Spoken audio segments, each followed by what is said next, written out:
আমার মেয়ের জন্য পাত্র খুঁজে পাচ্ছি না রে। কেউ কি পারবি একটা পাত্র নিয়ে এনে দিতে? মোড়ল মশাই, আপনি চিন্তা করবেন না। আপনার কি রকম ধরনের মানুষ পছন্দ আমাকে বলেন।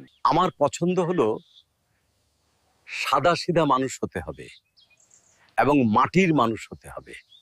আচ্ছা ঠিক আছে মোড়ল মশাই, আমি চেষ্টা করে দেখব খাঁটি মানুষ কোথায় পাওয়া যায়।